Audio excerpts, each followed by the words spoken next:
I'm waiting for my close-up.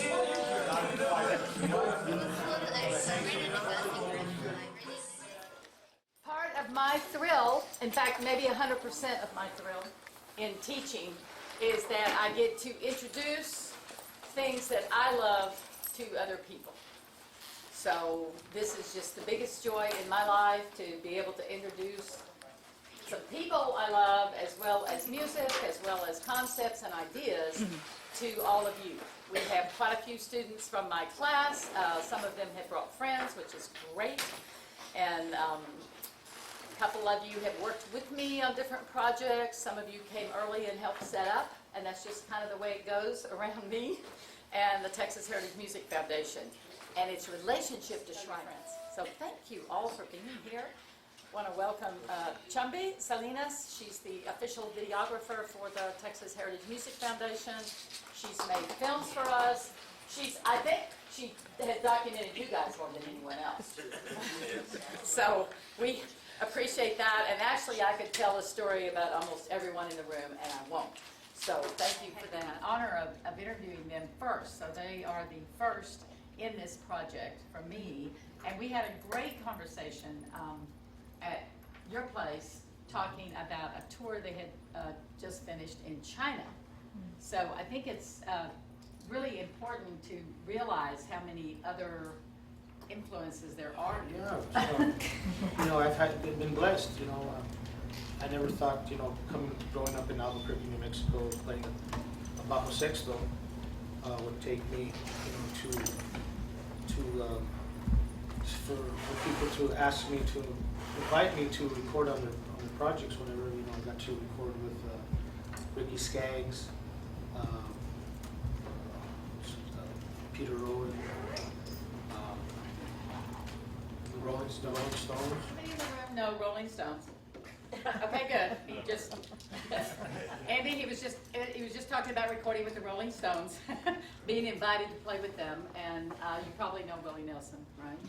So, did that have to do with your instrument? Yeah, because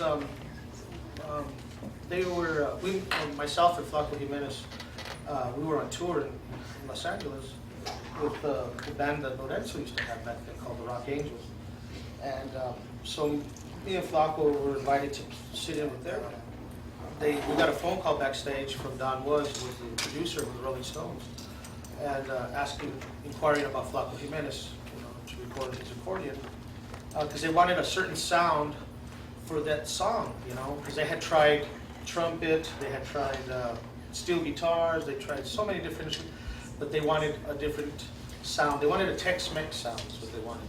So they called Flaco, and then Flaco said, well, without the bajo sexto is the brother to the accordion, and we'll explain that here later on. That's the Tex-Mex sound. So they said, we want Max too, so be there, if you guys can be there tomorrow, whatever.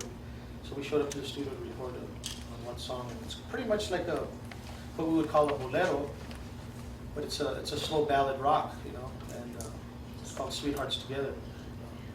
Keith Richards and Mick Jagger wrote the song. It's a beautiful song. Tex-Mex music was influenced by the Germans that settled here in Texas. We started hearing the Germans play the Oompa sound, hearing that through the radio or whatever. South Texas, there was a guy named Narciso Martinez, and up in San Antonio, Santiago Jimenez Sr., Flaco Jimenez's dad, were hearing the Germans play and said, okay, we'll pick up an accordion. And so we did. But what we did different was incorporate this instrument called the bajo sexto, which is a 12-string guitar with bass strings and guitar strings, and it was kind of designed to take the place of this side of the accordion, the accompaniment part of the accordion with the tex, and this is the mex. So it was designed to take the place, because the Germans, they would accompaniment themselves. So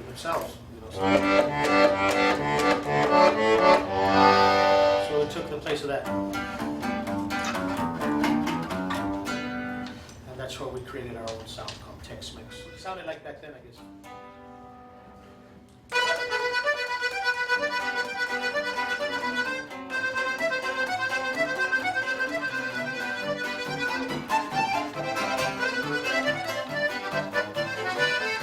People think that our music comes from Mexico. And it started here in Texas. Born here in Texas, brought by the Germans, you know, and Narciso Martinez that's documented. I'm pretty sure there was probably more that were before him. But, Narciso Martinez and Santiago Jimenez were the first two to start creating the sound of the Germans and adding the bajo sexto and making it Tex-Mex. What's another song that you all love to play?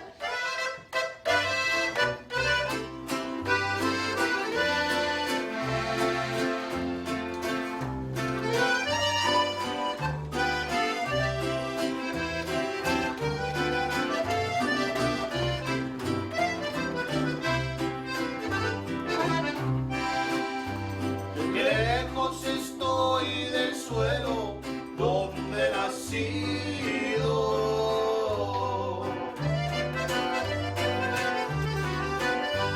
Inmensa nostalgia invade mi pensamiento.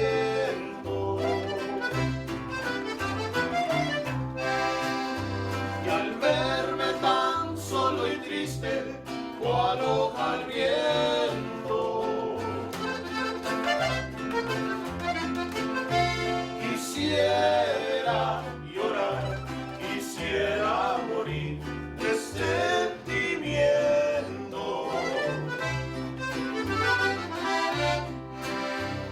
Oh tierra del sol,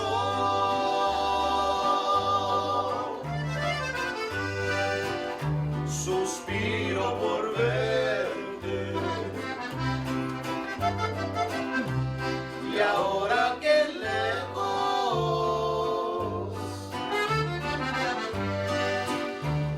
yo vivo sin luz, sin amor,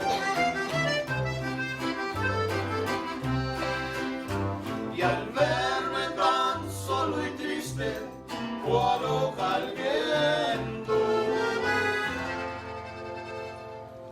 quisiera llorar, quisiera morir de sentimiento.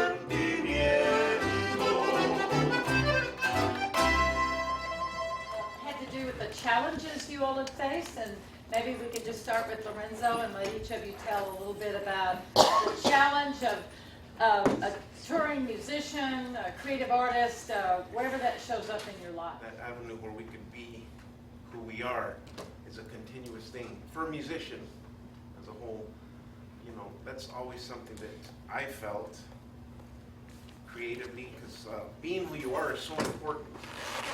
Being who you are is so important. When you start to be something that you're not, you know, it's just not, it's not going to work. And this, as a unit here, we really enjoy one another on stage. And yeah, and to the reminder that we are American. We are American. We're proud Americans as well, with strong roots. And there's nothing wrong with that. A big challenge is you being yourself, finding yourself as a person first, and then applying it to your music. I mean, it'll work. And things happen naturally after that.